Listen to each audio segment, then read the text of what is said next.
ETF index mutual funds నేర్చుకుని stock మార్కెట్లో రాణించాలనుకుంటున్నారా? వెంటనే ఈ నెంబర్కి కాల్ చేయండి. అమ్మ నమస్తే. నమస్తే అమ్మా జయలక్ష్మి. అమ్మా, హ్మ్. ఏ పని మొదలు పెట్టినా, హ్మ్. ఏ శుభకార్యానికైనా, దేనికైనా ముందు బొజ్జగణపైని పూజిస్తాం. అవునమ్మా. దీనికి ప్రత్యేకమైన కారణం ఏమైనా ఉందా? నేను ఎందుకు తీసుకున్నానంటే, ఇప్పుడు మనకు వినాయక చవితి రాబోతోంది. సో ప్రతిరోజు బొజ్జగణపైకి సంబంధించిన ప్రతి విషయాన్ని మీలాంటి వారి ద్వారా తెలియచేయాలనే ఉద్దేశంతో రోజుకొక టాపిక్ చొప్పున చేద్దామని. సో అలాగే. దాంట్లో మొదటి ప్రశ్న ఇది. అమ్మా, వినాయకుడుకున్న పేర్లలో ఒక ప్రధానమైన పేరేమిటి? విఘ్నేశ్వరుడు. ఆ. అవునా? విఘ్నేశ్వరుడు అంటే విఘ్నాలకు అధిపతి. మనం చేసేటటువంటి పనుల్లో ఎటువంటి విఘ్నము జరగకుండా అన్నీ సక్రమంగా, సవ్యంగా, హాయిగా, సుఖంగా అలా వెళ్ళిపోవాలి సజావుగా. అంటే సజావుగా, జాయిగా అంటారు మన పిల్లలైతే. అది ఏ భాషా పదమో తెలియదు కానీ పిల్లలు వాడుతూ ఉంటారు. అలా వెళ్ళిపోవాలి అంటే అడ్డు ఆపు లేకుండా ఆ విఘ్నేశ్వరుని ప్రార్థించుకుంటే ఎటువంటి ఇబ్బంది లేకుండా చూస్తారు.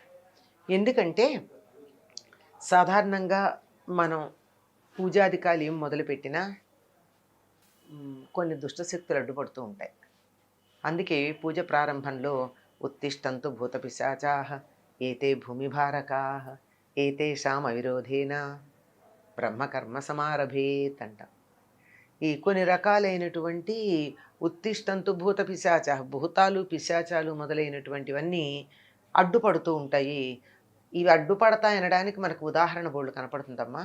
చక్కగా అన్ని రకాల ఏర్పాట్లు చేసుకుని, ఏర్పాట్లు చాలా బాగా చేస్తాం, ఎక్కడా ఏ తేడా లేకుండా. అసలు ఎవ్వరూ మనకు అడ్డురారు, ఎంతో ఆనందంగా గడిచిపోతుంది. ఇలా ప్రార్థన కూర్చుంటాం, అప్పటిదాకా లేని వాళ్ళు ఎవరో వచ్చి తలుపు కొడతారు. చాలా ముఖ్యులు. తర్వాత వాళ్ళతో మనకి చాలా పని ఉంటుంది, వాళ్ళతో మాట్లాడకపోతే చాలా ఇబ్బందులు కలుగుతాయి. ఏం చేస్తామమ్మా? లెగిసి వెళ్ళాల్సిందే కదా. అది ఇంతకు అరగంట ముందు రావచ్చు కదా ఏర్పాట్లు చేసుకునేటప్పుడు. ఆ రూపంలో వస్తారు. ఇంకా కాసేపు నాకు రావచ్చు కదా. లేదు, ఇది ఉదాహరణ చెప్పాయి. ఇట్లాంటివి పోనీ బయట నుంచి ఎవరు రాలేరు, తలుపులు వేసుకున్నాం, తాళాలు వేసుకున్నాం, ఏకాంత ప్రదేశానికి వెళ్ళాం, అస్సలు ఖాళీగా కూర్చున్నాం, అసలు ఎవరు వచ్చే అవకాశం లేకుండా ఏర్పాట్లు చేసుకున్నాం. బుర్ర పిచ్చి ఆలోచనలు వస్తాయి. ఈ పూజ ఎందుకు చేయకపోతే ఏమైంది, ఇవన్నీ చెయ్యని వాళ్ళు ఆనందంగా లేరా, నేనే ఎందుకు చెయ్యాలి, మనకి ఎంతమందో గుర్తొస్తారు ఇవేవి చెయ్యని వాళ్ళు. ఆ లిస్ట్ గుర్తొస్తుంది. వాళ్ళందరూ హ్యాపీగా లేరా, వాళ్ళు మనకన్నా హ్యాపీగా ఉన్నట్టు కనపడుతున్నారు. ఉన్నారో లేదో భగవంతుడికి ఎరుక, మన కంటికైతే వాళ్ళు చాలా ఆనందంగా ఉన్నట్టు కనపడుతున్నారు అని ఈ భావనలు వస్తూ ఉంటాయి. ఎక్కడికక్కడ మళ్ళీ మనం మనస్సును సరి చేసుకునే ప్రయత్నం చేసి లేదులే చేయాలి అనుకుంటాం. ఒక క్షణం చేస్తాం, మళ్ళీ ఇంకో ఆలోచన వస్తుంది. ఇది త్వరగా పూర్తయిపోతే వెళ్ళిపోయి భోజనం చేయొచ్చు, ఎంతసేపు ఇట్లా కూర్చుంటే ఏమిటో చికాగ్గా ఉంది, ఆ టీవీలో సీరియల్ ఏదో వస్తుంది, క్రికెట్ మ్యాచ్ వస్తుంది, ఆకలి కూడా వేస్తున్నట్టు అనుమానంగా ఉంది, వేయటం కాదు వేస్తున్నట్టు అనుమానం, ఇట్లాంటివి వస్తాయి. ఇవన్నీ విఘ్నాలు కావా? ఇటువంటి విఘ్నాలు ఏమీ లేకుండా నేను మొదలుపెట్టినటువంటి పని ఏ అడ్డంకు లేకుండా, ఇవి ఉదాహరణకి 2 చెప్పాను. ఎన్ని వస్తాయంటే విఘ్నాలు అన్నీ కాదు, అవేమీ రాకుండా చేసేది 5 నిమిషాలు కానీ 10 నిమిషాలు కానీ మన పూజ లేదా ధ్యానం లేదా జపం, ఎన్ని రకాలు ఉన్నాయి కదా, అందరూ ఒకటే చేస్తారని లేదు. ఇట్లాంటివి ఏవి కూడా ఇబ్బంది కలగకుండా హాయిగా సాగాలని చెప్పి ఆ విఘ్న అధిపతికి నమస్కారం చేసుకుంటామమ్మా. కాదమ్మా, ముక్కోటి దేవతలు ఉన్నారు, ఈయన తల్లిదండ్రులు ఉన్నారు. అవును, ముక్కోటి దేవతల్లోనే ఈయన తల్లిదండ్రులు కూడా ఉన్నారు కదా. వీళ్ళందరినీ కాదని మొదటిగా ఈయన్నే ఎందుకు పూజిస్తాం మనం? దీనికి ఒక అద్భుతమైనటువంటి విషయం ఉంది. చెప్పండి అమ్మా. ఋగ్వేద మంత్రాలలో ప్రధానమైంది, అసలు ప్రధానంగా గణపతి పూజ చేస్తే అదే మొదలు పెడతారు చదవడం. గణానాం త్వా గణపతిగం హవామహే కవిం కవీనాముపమస్రవస్తమం జ్యేష్ఠరాజం బ్రహ్మణాం బ్రహ్మణస్పత ఆనశృణ్వన్నోతిభిः సీదసాదనం అని గణాలకు అధిపతి అయినటువంటి గణపతిని ప్రార్థిస్తారు. ఈ ఋగ్వేదంలో ఎవ్వరూ కూడా మనం ఈనాడు ఉన్నటువంటి ఆకారంలో ఉన్న దేవతా విగ్రహాలకు పూజ చేయడం లాంటిది ఉండదు. ఋగ్వేద కాలంలో ఇప్పుడు వచ్చింది గుళ్ళు, ఈ పూజలు.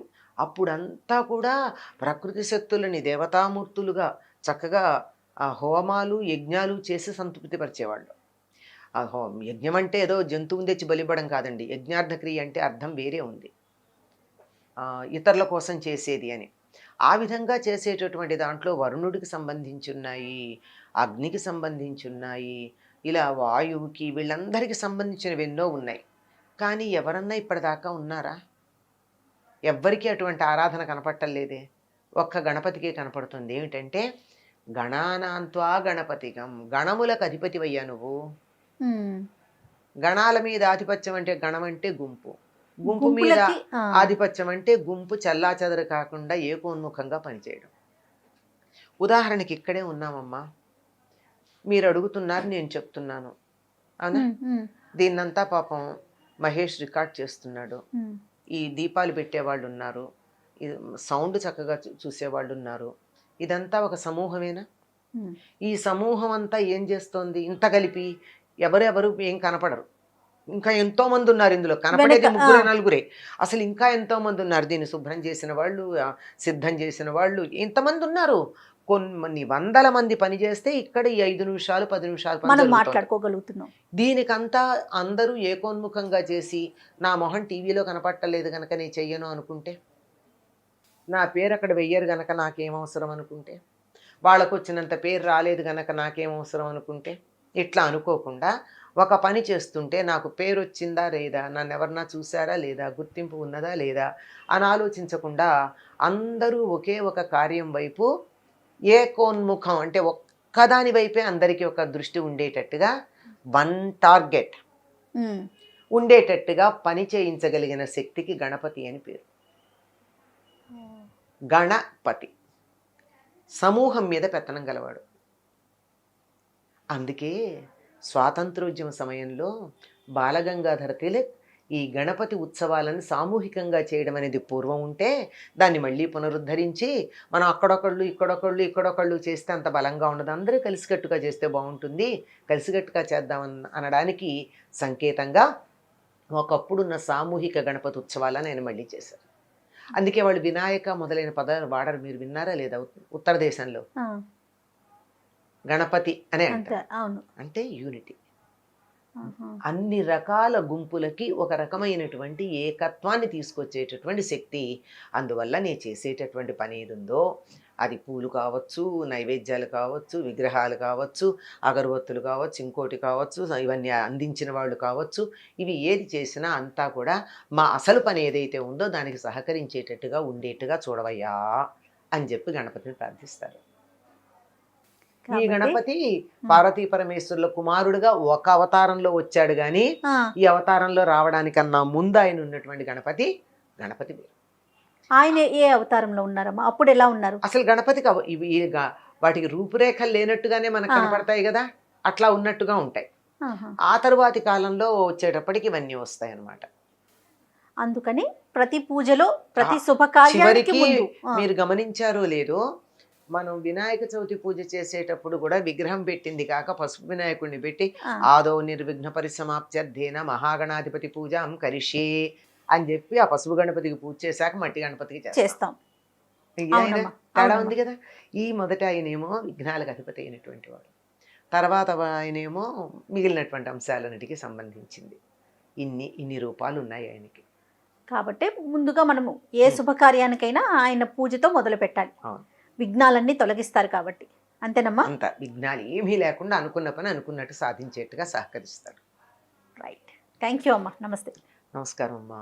ఇక ఈ వీడియో కనుక మీకు నచ్చినట్లయితే లైక్ చేయండి, షేర్ చేయండి. మరిన్ని వీడియోస్ కోసం మా ఛానల్ని సబ్స్క్రైబ్ చేసుకోండి.